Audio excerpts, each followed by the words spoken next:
Hello friends, કેમ છો તમે? એકતાસ કિચનમાં આપ સૌનું સ્વાગત છે. આજે આપણે બનાવીશું મેક્સિકન ટાકોસ. તો ચાલો આપણે એની રીત જોઈ લઈએ.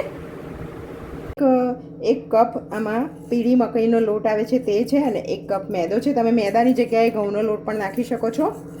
હવે એમાં ટેસ્ટ પ્રમાણે સોલ્ટ એડ કરીશું.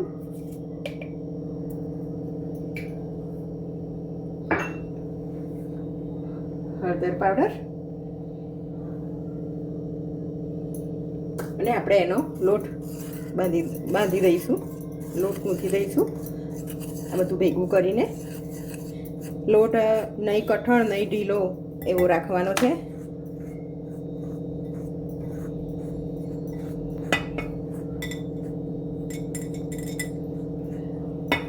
હા, તો આપણો લોટ હવે બંધાઈને તૈયાર થઈ ગયો છે. આમાં આ બાંધતા મને અડધા કપ પાણી જેટલી જરૂર પડેલી છે. આવો બાંધવાનો છે, નહીં કઠણ નહીં ઢીલો. અને આના પછી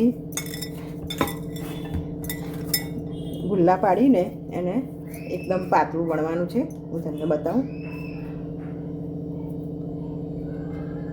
જે સાઈઝનો તમારે ટાકોસ બનાવવાનું હોય એ પ્રમાણે તમારે રોટલી વણવાની રહેશે. હા, તો આપણે હવે છે ને એને આવી રીતે એકદમ બને એટલો પાતળું વણવાનું છે રોટલી.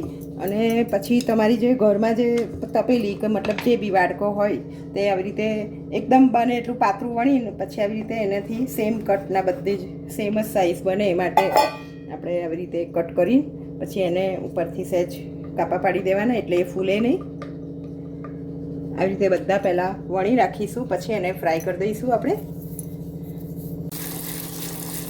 હા, તો ફ્રેન્ડ્સ, આપણે હવે એને આવી રીતે તળવાનું છે કે ના અંદર ધીમા તાપે તળવાનું છે. અને એને સહેજ આવી રીતે ફોલ્ડ કરી દેવાનું, અને પછી એને સહેજ રેડિશ થાય ત્યાં સુધી તળીને ઉતારી દેવાનું છે. પછી એની અંદર આપણે સ્ટફિંગ ભરવાનું છે. હા, તો આપણા ટાકોસ તૈયાર છે. હવે આપણે એના માટેનું સ્ટફિંગ તૈયાર કરીશું. આમાં મેં ફ્રેન્ડ્સ ઓનિયન નાખેલા છે, રાજમા બોઇલ કરેલા રાજમા છે, અને નાના ચોપ કરેલા ટોમેટોસ છે, અને લીલી કોથમીર નાખેલી છે. હવે આપણે એમાં આ મેં નાચોસ જે પેકેટ્સ મળે છે 10-10 રૂપિયાના પેકેટ્સ, તેમાંથી મેં નાચોસ મંગાવ્યા છે. તે નાચોસને નાના નાના પીસીસમાં તોડીને મિક્સ કરીશું આપણે.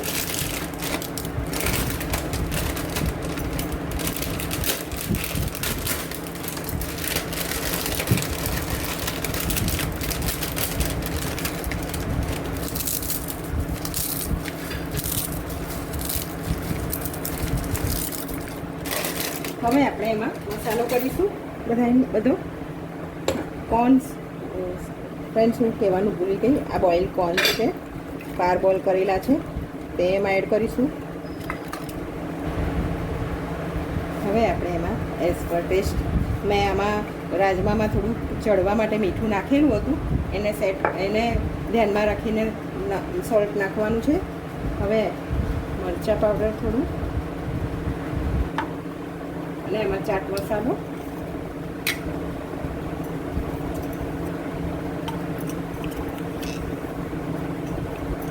હવે આ બધું મિક્સ કરી દઈશું આપણે. સ્ટફિંગ રેડી છે.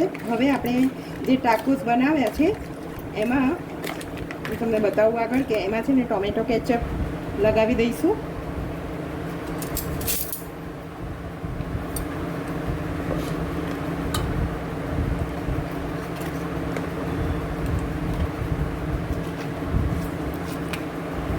તમને ટોમેટો કેચઅપ લગાવી દેવાનો અંદર, અને પછી આપણે એની અંદર સ્ટફિંગ ભરવાનું છે.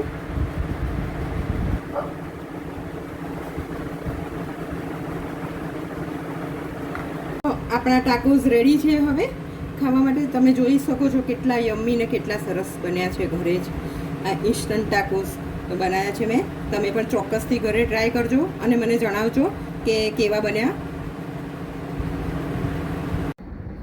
વાવ, સો ટેમ્પટિંગ, ખૂબ જ ટેસ્ટી બન્યા છે. એકદમ સ્ટફિંગ બી આખું ફૂલ ભરેલું છે ઉપર ચીઝવાળું. ખૂબ જ ટેસ્ટી બન્યા છે. ચોક્કસથી તમે ટ્રાય કરજો.